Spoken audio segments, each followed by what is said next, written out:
Welcome to the Sewing Report. I'm Jennifer Moore, helping you discover your love of sewing crafts and DIY projects. And hey, are you at a beginner level with your sewing? Well, today's project will be perfect for you. We are making these super simple pot holders. They are quilted and also they're a great scrap buster if you've got lots of fabric you are trying to use up. I sewed this project with fabric I've had for like 5 years. They are cotton and steel. Very fun coordinating prints, and you can also make lots of different variations. These make great gifts if you're looking for something to take to a housewarming party, or hey, if you want to try to do some handmade holidays, do some DIY Christmas gifts, these are perfect. Or maybe you just want to make some kitchen basics for yourself, that's okay too. Let's get started. This project is fat quarter friendly, so bust out 2 pieces of quilting cotton 18 by 22 inches. You'll also need quilt batting and Insul-Bright thermal poly insulating material of the same dimensions. I'm making 2 pot holders at a time, so you'll be seeing most of the steps twice. If you want to do the same, you'll need 4 fat quarters. Hopefully this will help you if you want to see a technique repeated. Make a stacked layer in this order: fabric, batting, Insul-Bright, the other piece of fabric. Use safety pins or standard pins to keep your sandwich together.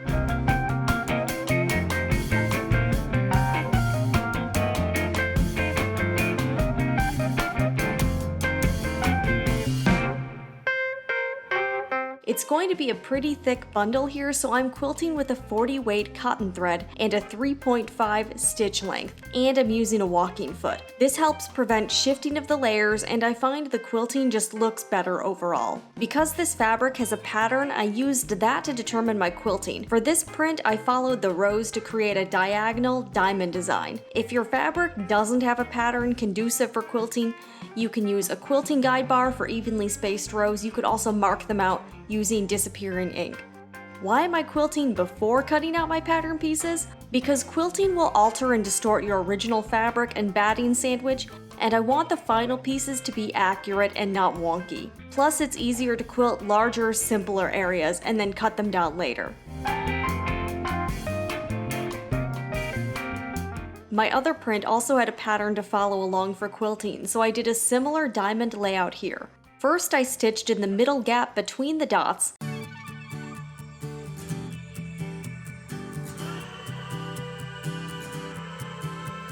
Then for the diagonal, I stitched every 8th dot I counted.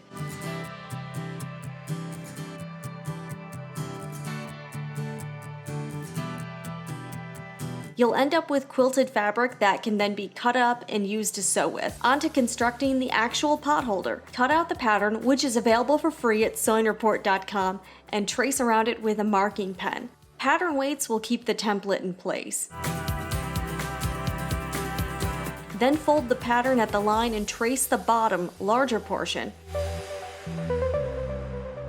Cut out your pieces with sharp fabric scissors. I chose to fussy cut the sides with the larger feature prints, such as the horses.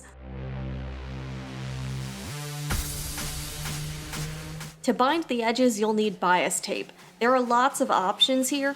You can either make your own or you can use pre-purchased bias tape, which is what I'm doing. A 3-yard roll will net 2 pot holders. Line up the tape with the pocket edge and cut to size. Unfold it, align the raw edges, and sew down just inside that first crease. Since the layers are thick, that will give you more room to work with when folding over to the other side.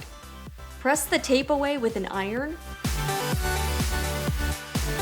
Flip over and press the quilt sandwich to compress the layers to help it fit better inside the binding. Now fold over the tape and press in place.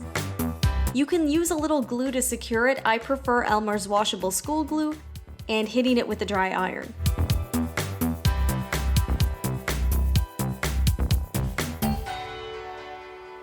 Take it to the sewing machine and edge stitch about 1/8 of an inch in on the side that's glued down.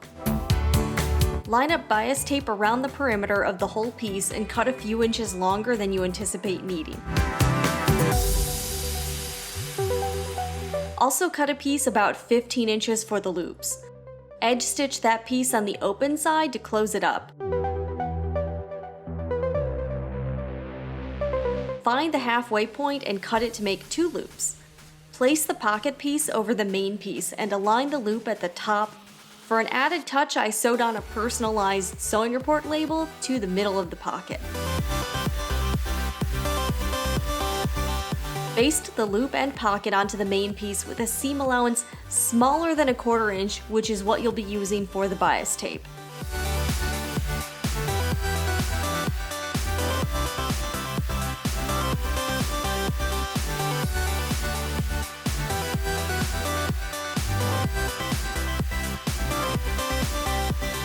Now it's time to bind the pot holders. For a neat finish, fold in the tape diagonally and line it up with the edge of the main piece. Stitch down on the back of the pot holder just like you did with the pocket piece.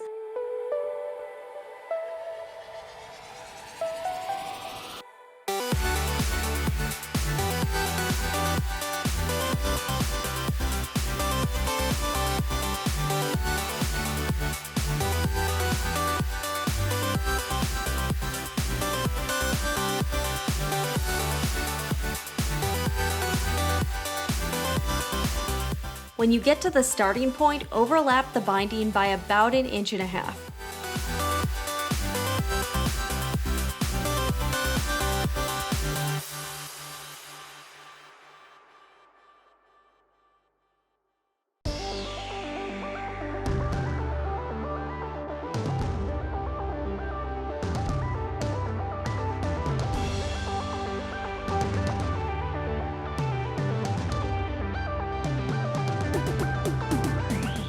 Trim the excess and fold it over to the front side using Wonder Clips to secure.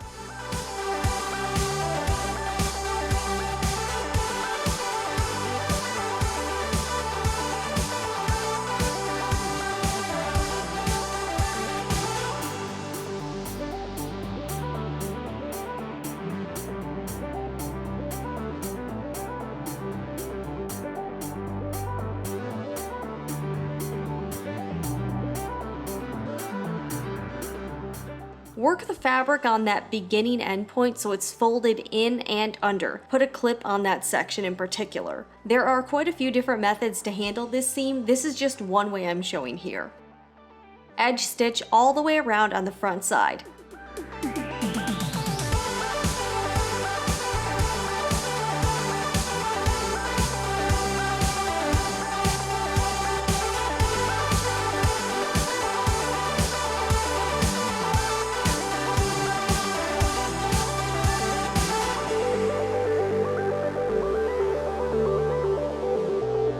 And we're back. These are actually going to be gifts for a friend of mine, but I do have a few notes. You can put your hoop on either side. I just chose to put mine on the front so that when I am, taking things out of the oven, there is not a loop on the side that's touching the pan or whatever else I'm doing. Also, you don't have to put the pocket on. You can just make a hot pad and omit this part, saving you a little extra work. So you can do lots of different things, but this is the first time I have designed a free pattern. I know I used Adobe Illustrator. I was very proud of myself. And this pattern/template is available at my website, sewingreport.com. If you do end up making a few of these, I would love to see your photos. Feel free to tag me on Instagram at sewingreport and use this hashtag, super simple pot holders, and I will be doing the same. I'm looking forward to seeing all of your makes. Thank you guys so much for watching, and if you do like sewing crafts and DIY projects, feel free to subscribe to this channel, The Sewing Report. I upload videos on pretty much all of those things.